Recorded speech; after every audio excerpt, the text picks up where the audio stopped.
Welcome friends, ML education চ্যানেলে তোমাদেরকে স্বাগত জানাই।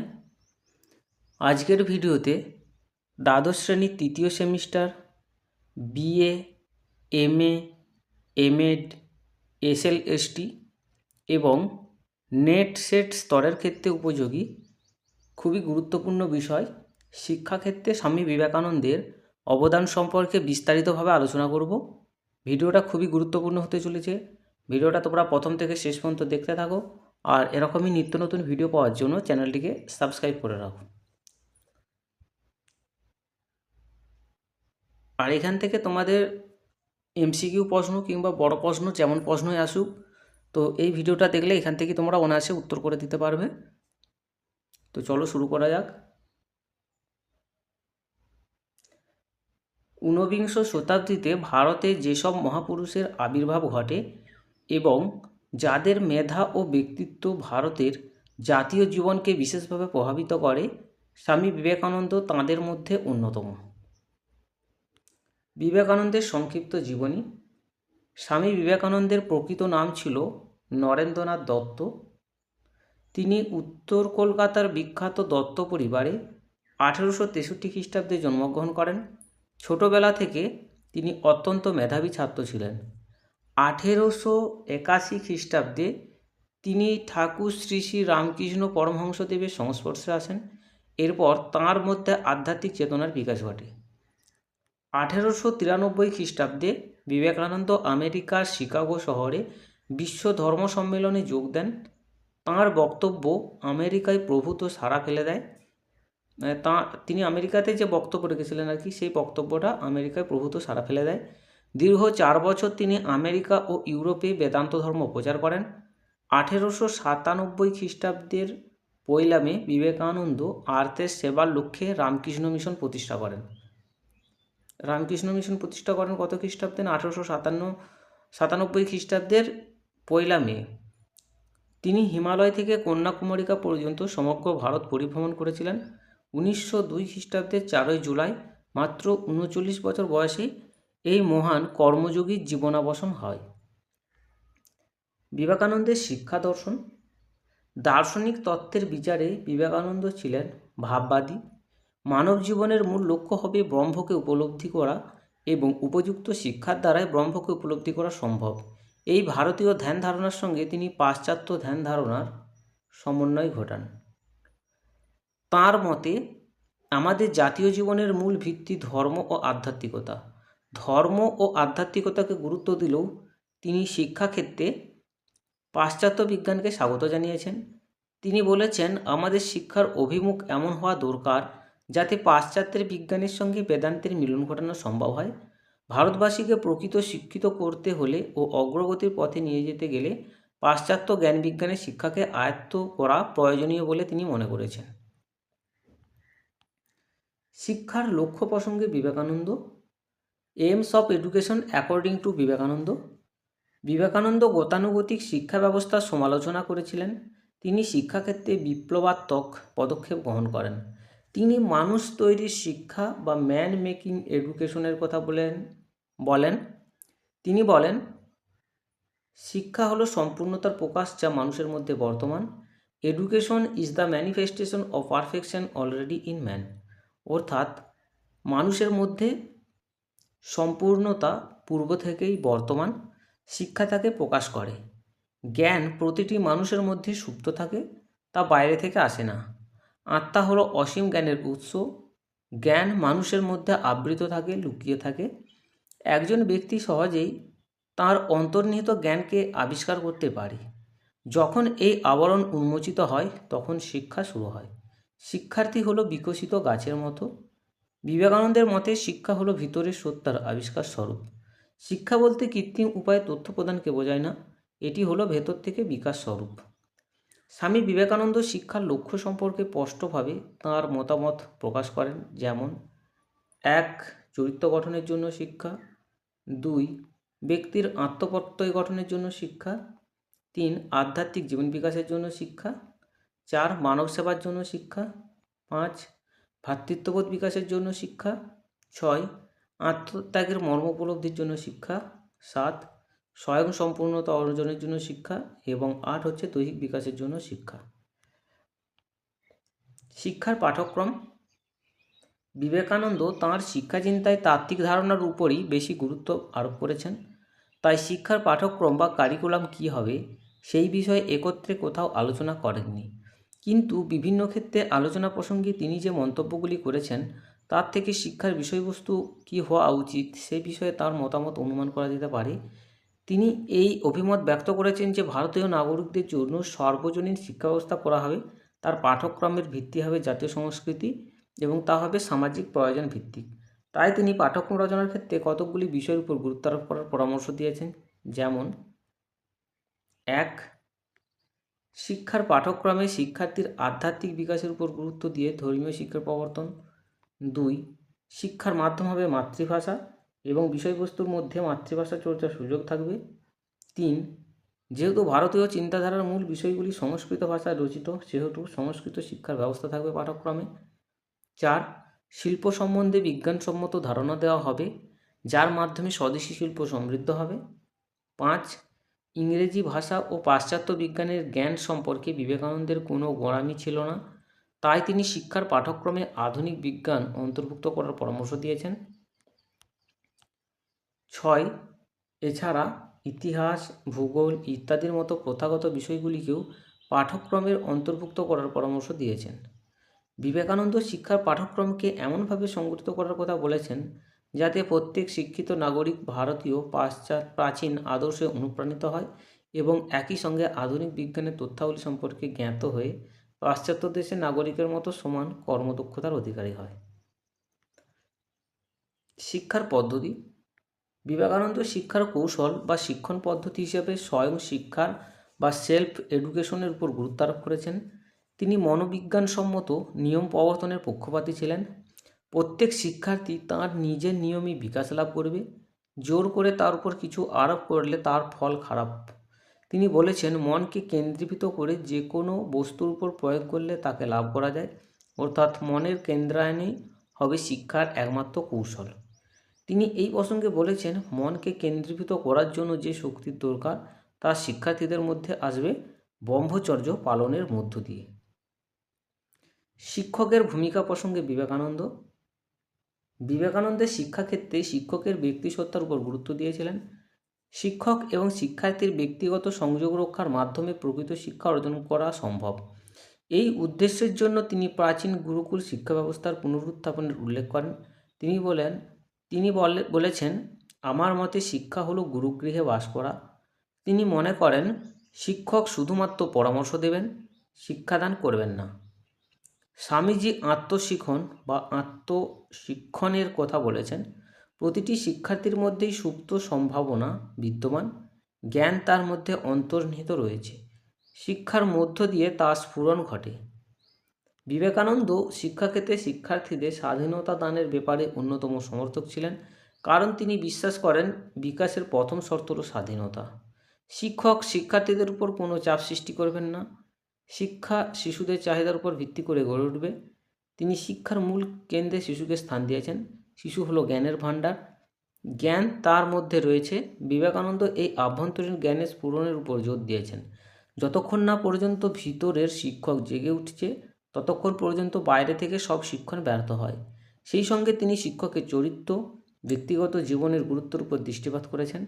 তিনি মনে করেন একজন ত্যাগী ভালো শিক্ষক হতে পারেন। শিক্ষককে তার মন ও হৃদয়ের পবিত্রতা নিয়ে পেশার প্রতি একান্তভাবে নিজেকে নিয়োজিত করতে হবে এবং গভীর অনুরক্তির সঙ্গে তিনি শিক্ষাদান করবেন। শিক্ষার্থীদের জন্য শিক্ষকের ভালোবাসা ও সহানুভূতি থাকতে হবে। সহানুভূতি ছাড়া একজন শিক্ষক কখনো শিক্ষাদান করবেন না। প্রকৃত সহানুভূতি ছাড়া আমরা ভালো শিক্ষাদান করতে কখনোই পারি না।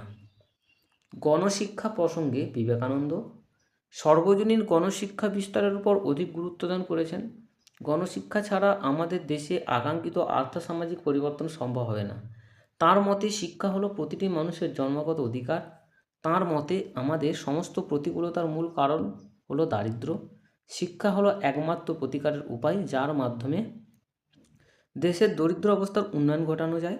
তিনি বলেছেন যদি দরিদ্র বালক শিক্ষালাভ করতে না পারে তাহলে শিক্ষাকে তার কাছে পৌঁছে দিতে হবে। শিক্ষাকে প্রতিটি ঘরে পৌঁছে দিতে হবে।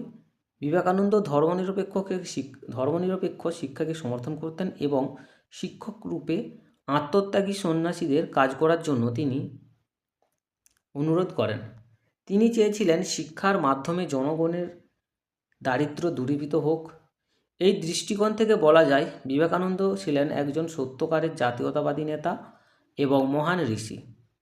তাই তিনি জাতি ধর্ম নির্বিশেষে এমন এক সমাজ ব্যবস্থার কথা বলেন যে সমাজে শিক্ষা হবে গণতান্ত্রিক।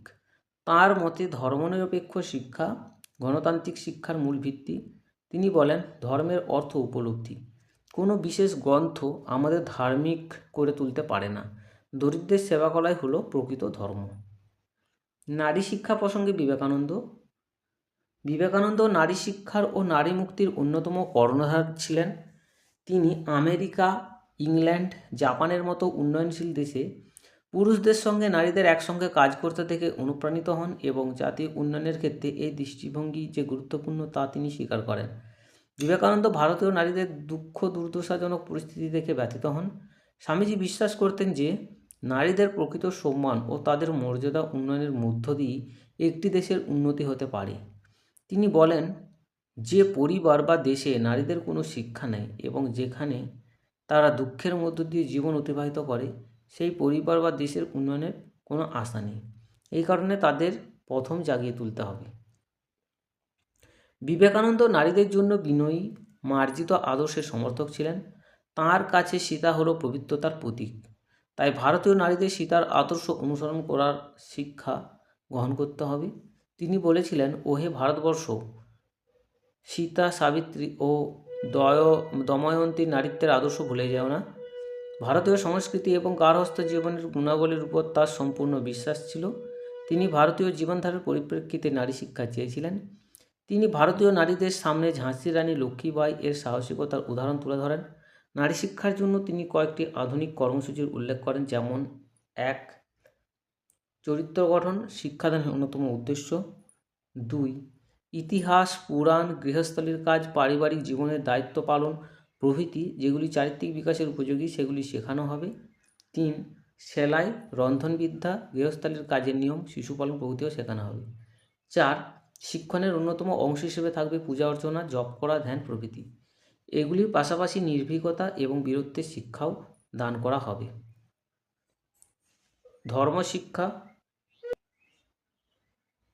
ধর্মশিক্ষা বিবেকানন্দ ধর্মশিক্ষার পক্ষপাতী ছিলেন, কিন্তু এই ধর্মশিক্ষা নির্দিষ্ট কোনো ধর্মীয় আচার আচরণ সর্বস্ব নয়। সমস্ত ধর্মের মূল নীতি শিক্ষার্থীদের সামনে তুলে ধরতে হবে। ধর্মশিক্ষার জন্য তিনি রামায়ণ, মহাভারত, উপনিষদ থেকে ছোট ছোট গল্প অনুবাদ করে শিশু শিক্ষার্থীদের পড়ানোর কথা বলেছেন। ধর্মশিক্ষার মাধ্যমে পরধর্ম সহিষ্ণুতা এবং বিভিন্ন ধর্মাবলম্বী মানুষের মধ্যে পারস্পরিক জীবনের উপর জোর তিনি দিয়েছেন। অস্পৃশ্যতা দূরীকরণের শিক্ষা স্বামী বিবেকানন্দ অস্পৃশ্যতার ঘোর বিরোধী ছিলেন। অস্পৃশ্যতাকে তিনি মানসিক ব্যাধি বলে মনে করতেন। তাঁর মতে শিক্ষার সাহায্যে তথাকথিত নিচু জাতির লোকদের নিজ অধিকার সম্পর্কে সচেতন করে তুলতে হবে, তাদের সমাজের মূল স্রোতে নিয়ে আসতে হবে, তবেই জাতির উন্নতি হবে। সমাজসেবা এবং শিক্ষা স্বামীজি বলেছেন, শিক্ষার্থীর উৎসাহ ও কর্মশক্তি কেবলমাত্র অধ্যয়ন ও আত্মোন্নতিতে সীমাবদ্ধ। এটা মিস্টেক হয়েছে, বদ্ধ হবে, দয়াধ। তাহলে স্বামীজি বলেছেন, শিক্ষার্থীর উৎসাহ ও কর্মশক্তি কেবলমাত্র অধ্যয়ন ও আত্মোন্নতিতে সীমাবদ্ধ রাখলে চলবে না। শিক্ষার্থীদের সমাজসেবার আদর্শে উদ্বুদ্ধ করতে হবে ও নিয়োজিত করতে হবে। সেবার মনোভাব ছাড়া শিক্ষা অসমাপ্ত থেকে যাবে। জনগণের সেবার উদ্দেশ্যে 1897 খ্রিস্টাব্দে স্বামী বিবেকানন্দ রামকৃষ্ণ মিশন প্রতিষ্ঠা করেন। শিক্ষার প্রসার, চিকিৎসার সুযোগ এবং প্রাকৃতিক বিপর্যয়ে ক্ষতিগ্রস্ত মানুষের সেবাই ছিল এর লক্ষ্য। তাঁর সেবাধর্মের আদর্শ তৎকালীন ভারতবাসীর মধ্যে এক জাতীয়তাবোধের জন্ম দিয়েছিল। শারীরশিক্ষা বিবেকানন্দ শারীরশিক্ষার উপর বিশেষ গুরুত্ব আরোপ করেছেন।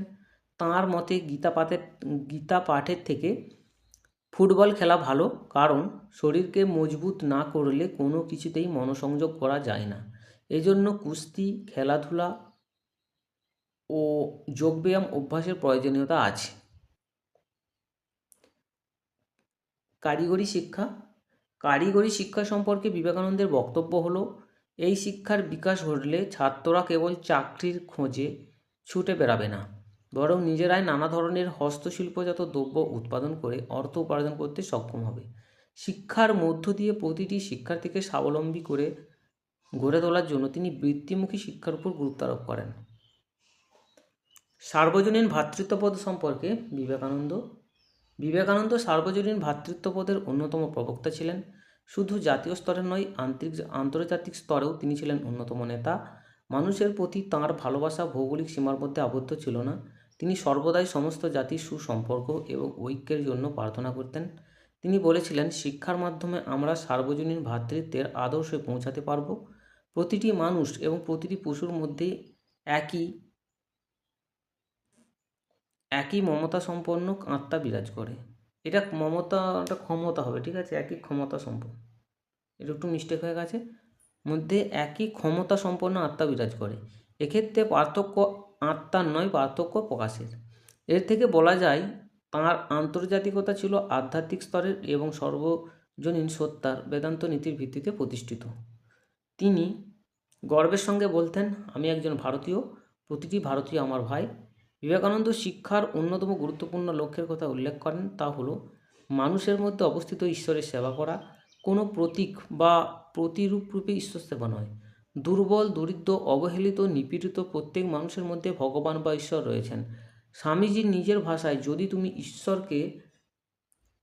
ঈশ্বরকে খুঁজে পেতে চাও, মানুষের সেবা করো। If you want to find God, serve man.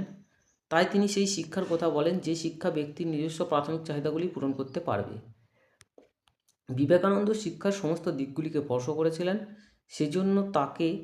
সেজন্য আমরা তাঁকে একজন আদর্শবাদী বক্তা, প্রয়োগবাদী চিন্তাবিদ, একজন মনোবিদ, গণতান্ত্রিক সমাজবিদ, মানবতাবাদী এবং সর্বোপরি দরিদ্র মানুষদের রক্ষাকর্তা রূপে উল্লেখ করতে পারি।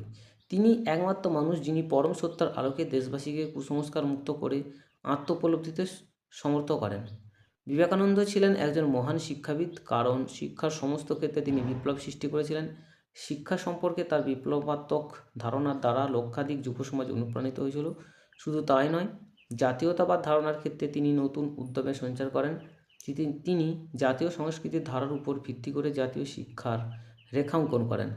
বিবেকানন্দের শিক্ষাচিন্তার বিভিন্ন দিকগুলি অন্তর্ভুক্ত ছিল, যেমন আত্মজ্ঞান, আত্মপ্রত্যয়, মনঃসংযোগ, সর্বজনীন গণশিক্ষা, নারী শিক্ষা, দৈহিক শিক্ষা, মানুষ তৈরির শিক্ষা, চরিত্র গঠনের শিক্ষা, মাতৃভাষার মাধ্যমে শিক্ষা, ধর্মীয় এবং নৈতিক শিক্ষা, মূল্যবোধের শিক্ষা, আত্মত্যাগের শিক্ষা ইত্যাদি।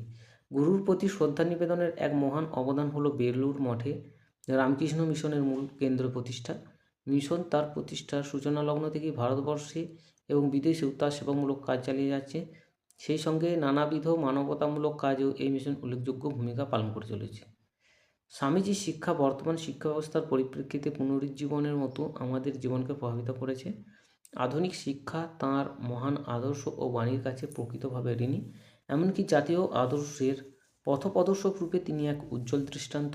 1899 খ্রিস্টাব্দে আধুনিক ভারত এর একটি প্রবন্ধে তিনি লিখেছিলেন, ভুলে যেও না নিম্ন শ্রেণী, অবহেলিত, দরিদ্র, অশিক্ষিত, মুচি ম্যাথ, তোমার জ্ঞাতি আমার ভাই। তাঁর বিখ্যাত উক্তি ছিল, ভারতের মাটি আমার শ্রেষ্ঠ স্বর্গ, ভারতের মঙ্গল আমার মঙ্গল। তাঁর এই উক্তিকে স্মরণে রেখে আমরা যেন তাঁর প্রদর্শিত পথে এগিয়ে যেতে পারি। সবার শেষে আসছে উপসংহার। পরাধীনতার যুগে স্বামী বিবেকানন্দ বলিষ্ঠ আত্মবিশ্বাস নিয়ে ভারতের একটি শিক্ষা পরিকল্পনা রচনা করতে চেয়েছিলেন। স্বদেশপ্রেম এবং জাতীয়তাবোধ তাঁর সমস্ত শিক্ষাচিন্তার প্রেরণা জুগিয়েছিল। তিনি বলেছিলেন, দেশবাসী